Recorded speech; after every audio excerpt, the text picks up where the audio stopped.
one day the founders have been putting a lot of heat on me to figure out like what's going on. And the biggest problem is that we actually couldn't figure out where any of our pipeline was coming from. And this person owned pipeline reporting. And I was like, hey, like, I'm going to need you to like help me more here.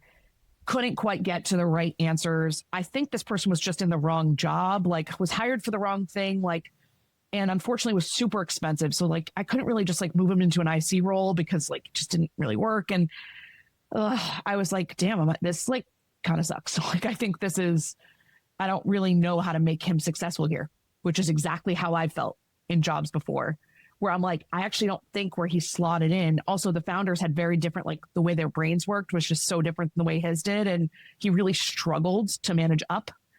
And I could do so much for him, but like at a certain level, it's like, it's kind of expected that he'd be able to do some of it himself. And so I remember him coming to a one-on-one with me. He was like, are you phasing me out? And I was like, number one, I respect the shit out of you. Like that is so great that you are taking control over the situation.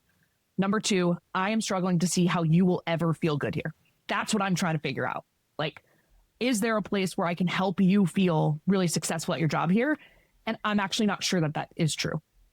And I care enough about you to not like put you through 3 months of trials of all these different potential jobs to like try and find you a fit here, when I actually think I would rather give you a month to like hang out here, help us out, and I can help you find a new job. And then I panicked about California laws about like firing people. I was like, shoot, I think I might have just like broken some laws there. Like, I don't know what I'm allowed to tell this person and not. Of course, in startups, is like no training on that at all. Yeah. Of like what legally you can say about laying off or firing or performance or whatever. But it ended up working out well. Like this person, I felt really awful because they had a baby coming. They had all this stuff. I was like, oh, this sucks so bad.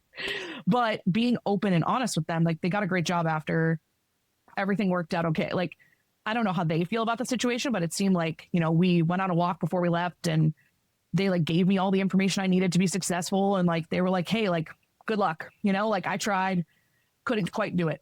And I think it was just a human way to have this conversation of like, hey man, like, are you happy? And he's like, no. It's like, me neither, trying to figure out a way to make you happy. Like, I don't know how to help. Right. And I think it was really hard to give that feedback, but also I could speak from my own experience of saying like, I've been in this position where you just feel awful and there may be no way to change that. Wow. And so they initiated it, right? So their spidey senses were tingling. They could kind of sense things didn't feel good, the way the questions were coming in, the way the presentations had gone, whatever it was, right? There were some details. Yep. It didn't feel good.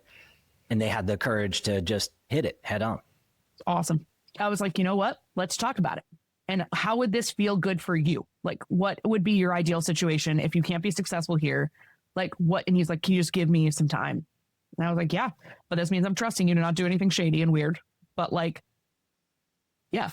And he proved that he, you know, was really like honest and responsible and like helped with everything and hired a contractor to do some of the pipeline reporting that like he just couldn't figure out, you know, like it was okay.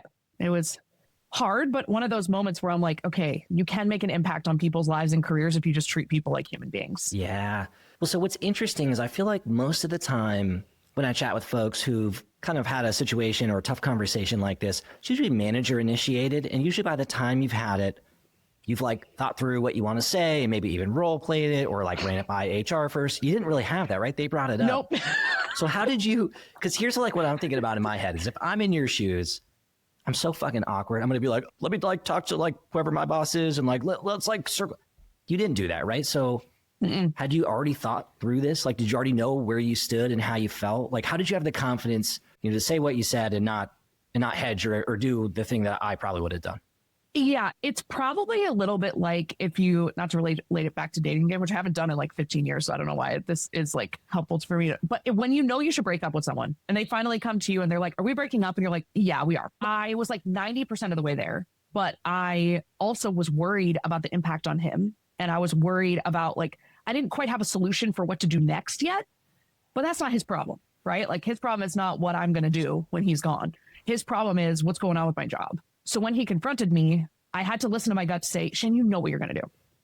You know that this is going to be the end goal. You don't have it all figured out yet, but like, that's not on him to help you do. That's your job. Like, suck it up, be the grown up in the room and be honest with him. And that's the way I handled it. I was sitting in this exact seat. I just have a vivid memory. That's the weird thing about working remote. I've sat in this exact seat for a few jobs, but I remember just being like, I took a deep breath and I was like, yeah, I think we should talk about your future here and what that looks like and how I'm like where I'm struggling to figure out how to make you successful and the business successful and the founders successful all at the same time. But I also want to serve you in a way that like you deserve to be treated, right? Yeah. Because you've done a lot of work here and you've been very honest and helped build the team. And I appreciate you coming to me and talking to me like a grown up about it, which was really refreshing for me too. It forced me to have to make a decision, which I should be forced to do because I have a hard job. That's my job. As a VP, pretty much all you do is make decisions. So pony up. I was like, got it. You got to say it. Like there's nothing else you can do.